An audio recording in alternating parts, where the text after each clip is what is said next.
Assalamualaikum warahmatullahi wabarakatuh. Innal hamdalillah wassalatan wassalaman ala Rasulillah la haula wala quwata illa billah. Allahumma salli wa sallim wa barik ala Muhammad wa ala alihi wa sahbihi ajma'in. Amma ba'd. Bapak-bapak dan ibu-ibu jamaah Masjid Taqwa Muhammadiyah, salat zuhur rahimakumullah. Kita isi penantian kita beberapa menit ke depan sebelum iqamah dengan sebuah pengajian yang mengutip dari surat Al-Fajr. Surat Al-Fajr itu diawali dengan A'udzubillahi minasyaitonirrajim. Bismillahirrahmanirrahim. Wal fajr. Itu ayat 1. Waw yang di depan itu adalah waw qasam,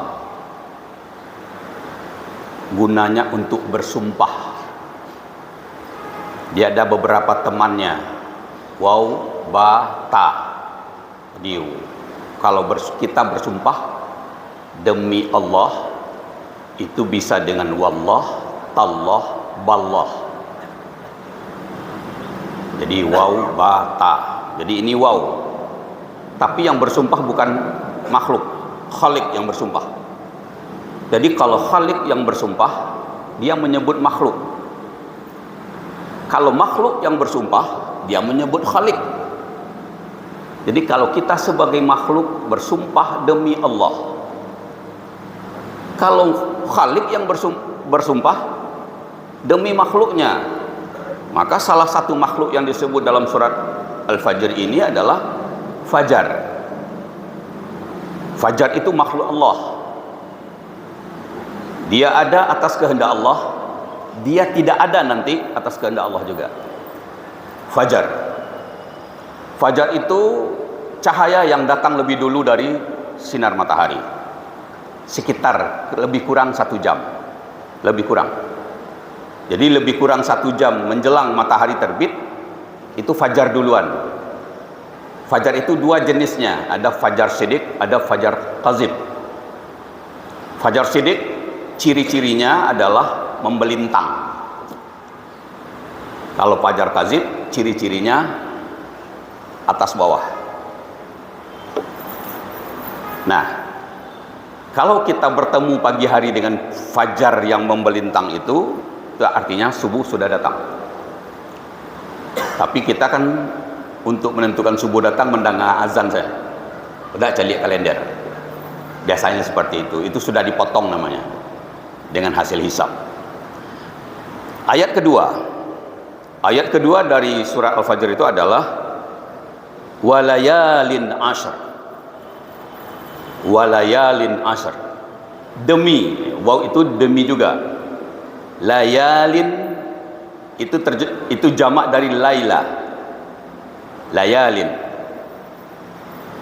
Ashr 10, malam yang 10, demi malam yang 10. Walayalin ashr, demi malam yang 10. Nah, kaji kita yang ayat 2, walayalin ashr, demi malam yang 10. Kalau kita lihat tafsir, berbeda-beda penafsiran tentang layalin ashr, malam yang 10. Malam yang 10 apa yang dimaksud oleh Allah dengan malam yang 10? Tentu kita mencari di tafsir. 3 tafsir berbeda. Pertama, tafsir Ibnu Jarir. Beliau mengatakan 10 malam itu maksudnya 10 hari terakhir bulan Muharram. Tidak ada keterangan yang dapat saya sampaikan dalam hal itu. Yang kedua dari Ar-Razi. Ar-Razi mengatakan 10 terakhir Ramadan. Nah, ini ada keterangannya. Karena 10 terakhir Ramadan Rasulullah beribadah sangat keras, dengan meninggalkan rumah, pergi ke masjid, tak pulang-pulang 10 hari 10 malam. Nah, ini gejalanya. Tapi yang terakhir ini dari Ibnu Katsir. Ini tafsir banyak sekali dipegang oleh ulama-ulama. Tafsir Ibnu Katsir menjelaskan bahwa yang dimaksud dengan 10 malam dalam surat Al-Fajr adalah 10 hari pada bulan Zulhijjah. Nah, itu sekarang. Sekarang bulan Zulhijjah sudah 5 hari. Mungkin ada yang mengatakan 4. Kita ambil saja yang 5 gitu. 5, besok sudah 6, 7, 8, 9, 10. Nah, 10 hari di bulan Zulhijjah, di awal Zulhijjah, itu yang dimaksud oleh Allah dengan walayalin asr, demi malam yang 10. Nah, kita masih punya malam yang 10 itu 5. Malam yang 10 di awal Zulhijjah itu kenapa dipilih oleh Ibnu Katsir? Karena ada hadis sahih dari Ibnu Abbas. An Ibnu Abbas, qala Rasulullah sallallahu alaihi wasallam, "Ma min ayyamin al-amalu salihu ahabbu ila Allah fihinna min hazihil ayyam, yakni asyara Zulhijjah." Kata Rasulullah, menurut riwayat Ibnu Abbas, tidak ada hari yang amal-amal lebih baik, lebih dicintai oleh Allah pada hari itu kecuali seperti hari ini.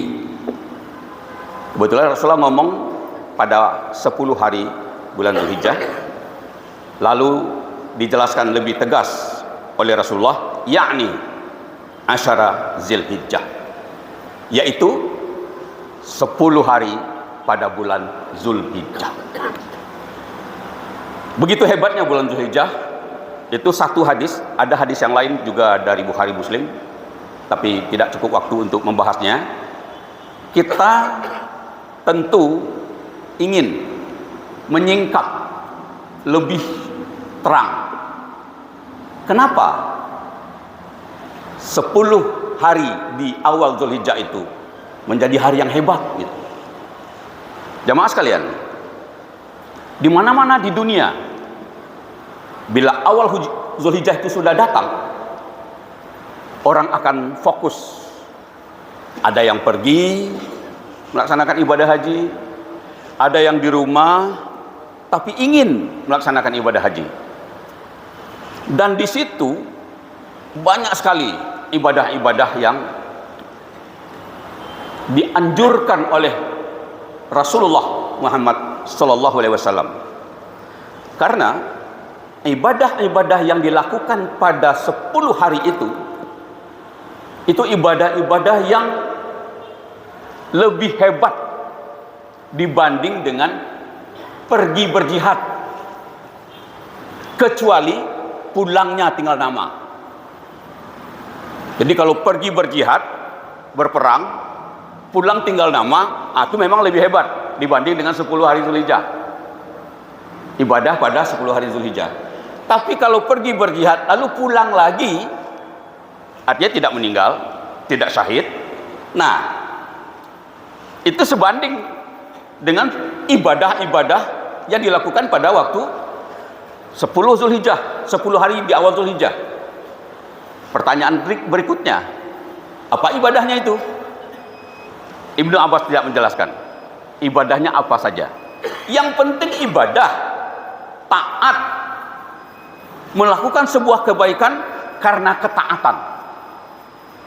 Ada kebaikan itu mungkin hanya tidak memotong kuku, kan itu sebuah kebaikan karena taat.